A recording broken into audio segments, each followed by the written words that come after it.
स्वामी जी, कल से अगर हिंदू की बात करें तो हिंदू वर्ष तो नहीं है, लेकिन कल से नए वर्ष की शुरुआत हो रही है।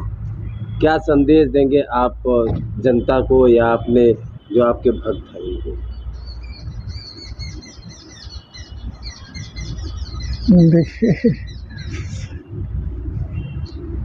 अब हिंदू और मुसलमान या ईसाई इस सब दृष्टियों से तो कोई नया पुराना नहीं होता है। जो समय होता है वो सबके लिए और एक समान होता है। अब यह है कि किसी का नया वर्ष कब से शुरू हो रहा है, किसी का नया वर्ष कब से शुरू हो रहा है, इसी में अपने मन की रचना और अपने महापुरुषों के जीवन के आधार पर या कुछ प्राकृतिक घटनाओं के आधार पर ये निश्चय कर लेता है कि हिंदू वर्ष है या कि यह इस्लाम का है या क्रिश्चियनिटी किस ऐसे सब कहते हैं लोग। मेरी अपनी समझ और हम जो स्वबोध साधना की चर्चा करते हैं लोगों से, और ये जिस आश्रम में आप आए ये स्वबोध आश्रम है, तो स्वबोध आश्रम की दृष्टि से सोचें, मेरा भाव ये है कि स्वबोध की दृष्टि से सोचें तो ऐसा समय का विभाग न करके यदि मैं आपसे कहूँ और एक संदेश की तरह कहूँ तो हर क्षण जो है बदल रहा है, हर क्षण पुराना होता जाता है और हर क्षण नया हो रहा है। अभी जो नया हुआ कहते कहते ये पुराना हो जाएगा।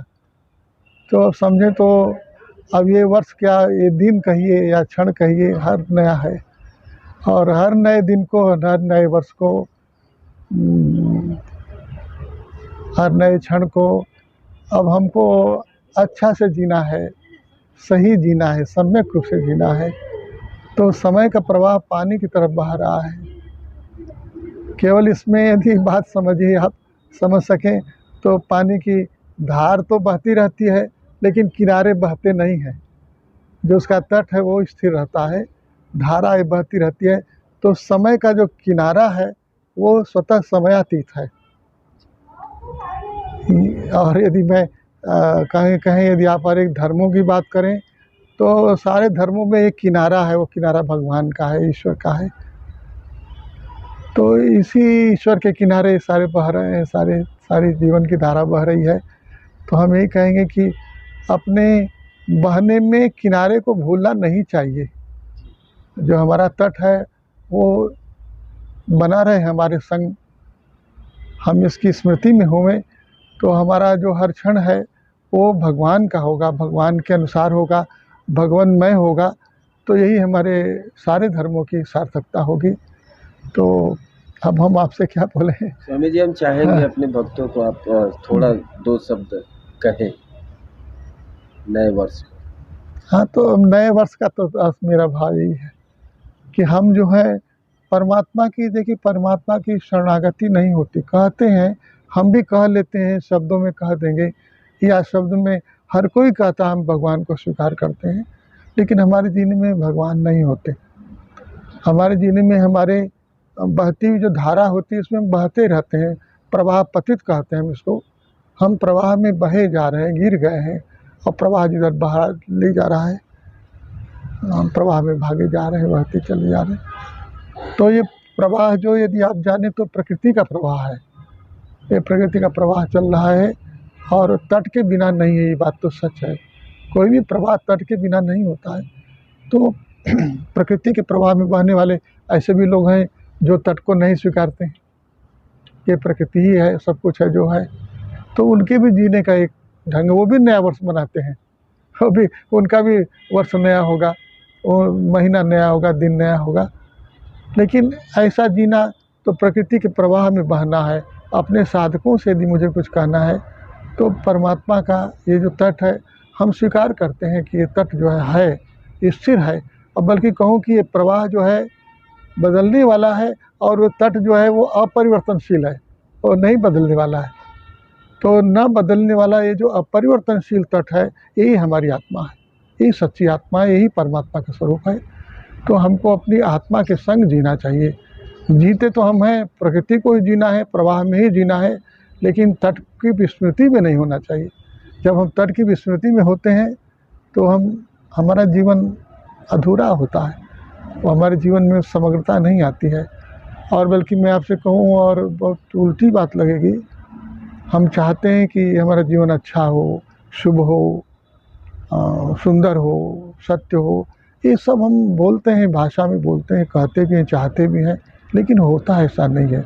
उसका कारण ये है कि परमात्मा की विस्मृति में, अपने स्वयं की विस्मृति में जो जीवन चलता है वो सतत जो है अशुभ ही होगा। कहने में, सुनने में अच्छा लगे भले लोगों को कि हम तो बड़े अच्छे जी रहे हैं, घर बना लिए हैं, मकान बना लिए हैं, धन कमा लिए हैं, योग्यता कमा लिए हैं, ये सब हो सकता है, लेकिन इसमें वो सार्थकता नहीं है, इसमें वो वैभव नहीं है, वो ऐश्वर्य नहीं है जो हमारे अंतरात्मा को पूर्ण कर सके, तृप्त कर सके।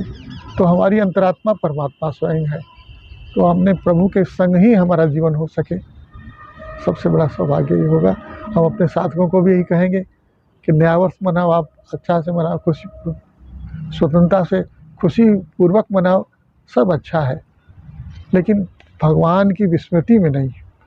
भगवान की विस्मृति में, और भगवान की विस्मृति का तात्पर्य, यदि आप सोचें कि हम उस मंदिर में जाएंगे, इस शिवालय में जाएंगे, यहाँ वहाँ जहाँ भी जाएंगे, और मैं बल्कि बोलूँ कि वो सब इसलिए हम जाते हैं कि हम अपने सच्चे भगवान को भुला देने के लिए जाते रहते हैं। तो ऐसा यदि करेंगे तो वो कुछ सच्चा नया वर्ष नहीं होगा। नया वर्ष तो तब होगा और हर क्षण नया होगा, हर दिन नया होगा, यदि हम अपने सच्चिदानंद भगवान की स्मृति में हों। स्वामी जी, हम चाहेंगे सनातन धर्म को लेकर आप 2 शब्द। हाँ, और यही हमारा सनातन धर्म है। हम जो कह रहे हैं ना, सनातन धर्म हमको ये स्मृति दिलाता है। पंथ तो स्मृति दिलाते हैं, लेकिन पंथ के बनाए हुए अपने अपने नियम है, कानून है। केवल सनातन धर्म ऐसा है जो हमारी इस प्रकृति के प्रवाह से मुक्त होने की हमको पद्धति बताता है कि हम इस प्रवाह से मुक्त हो सकें। इस प्रवाह को हम इसलिए स्वीकार करते हैं कि हमारे जीवन का प्रवाह है, लेकिन यदि हम इसी जीवन में बहते रह जाएं तो ये हमारे जीवन की सार्थकता नहीं है, बल्कि हम इस जीवन में अपने उस तट को, स्थिर तट को जान पावें, समझ पावें और उनकी शरण में हो सकें। ऐसा जो जीने का विज्ञान है वो हमारे सनातन धर्म का है। और इसीलिए आपसे मैं कहूँगा कि केवल धर्म के नाम पर तो सारी चीज़ें हो सकती हैं, धर्म के साथ जब आप सनातन शब्द जोड़ देते हैं तो आप जानिए सनातन क्या है। सनातन जो पहले था, आज भी है, आगे भी रहने वाला है। तो ये तट भी पहले था और ये धारा भी पहले थी। केवल अंतर क्या होगा, यदि हम केवल धारा वाले हो गए और केवल तट वाले हो गए तो भी ये गलती हो जाएगी। कुछ लोग हैं जो सनातन को समझते हैं तट ही सनातन है। मेरे प्यारे, केवल तट ही केवल सनातन नहीं है, ये धारा भी सनातन है। धारा और आधार, हमारा जो आधार है, जो बल्कि इसे मैं बोल दूँ आपको समझें तो, जो तट है ना, तट को हम लोग सोचते हैं कि इस पार है और उस पार है, लेकिन सच में जो तट तो हमारे नीचे है ना। देखिए, दो तट नहीं होते हैं, देखने में लगता है कि 2 तट है, लेकिन उधर का तट और इधर के तट को मिलाइए नीचे से, वो एक जो हमारा आधार है, आधार हमारा है और ऊपर हमारी धार है। ये आधार और धार दोनों सनातन है। ऐसा जब तक सनातन की सिद्धि हम नहीं कर पाते, हम सच्चे सनातन धर्मी नहीं हैं। इन दोनों के संग जो जीवन है वो हमारा सनातन धर्म का है, और ये घोषणा हमारा केवल सनातन धर्म ही करता है। इसको जानने वाले समझते हैं, जानते हैं। इसीलिए सनातन जो है जगत में, बल्कि ऐसा कहना चाहिए कि धर्म की परिभाषा सनातन कैसा करता है, यह तो अभ्युदय निःश्रेयस सिद्धि सधर्म। धर्म वो है जो हमारे ये जो प्रवाह है, हमारा जो अभ्युदय है, संसार का अभ्युदय, और निःश्रेयस जो हमारे तट की जो स्मृति है, तट का जो हमारा परिज्ञान है, वो दोनों को जो संभालता है, ऐसा जो हमारा सनातन, ये सनातन की सिद्धि है। सनातन धर्म की परिभाषा ऐसी हो सकती है, और ऐसी हमारे ऋषियों ने परिभाषा की है। ये सनातन का तत्व होगा। यतः अभ्युदय, जहाँ हमारा अभ्युदय भी हो गए, बाहर की संसार की प्रगति भी हो गए, और निःश्रेयस, क्योंकि कल तो हम चले जाएंगे ना, ये शरीर नहीं रहेगा, ये परिवर्तनशील शरीर जो है कल छूट जाने वाला है। तो जो हमारा आधार है वो बना रहना चाहिए। इस आधार को जो जीते जीते, अभी जागते जागते इस शरीर में पा जाए, उसके ही जीवन की यात्रा पूर्ण हो सकती है, पूर्ण हो जाती है। इतना ही कहेंगे, यही सनातन है। इस सनातन की सिद्धि सारे विश्व में होने वाली है, ये भविष्य है। इसी ओर बढ़ रहे हैं हम लोग। और जिसे आप हिंदू धर्म कह रहे हैं ना, वो हिंदू धर्म भी इसी की यात्रा है। अभी हम काल प्रवाह में से हमने हिंदू शब्द दे दिया है। सनातन पहले भी था, यही वैदिक धर्म है।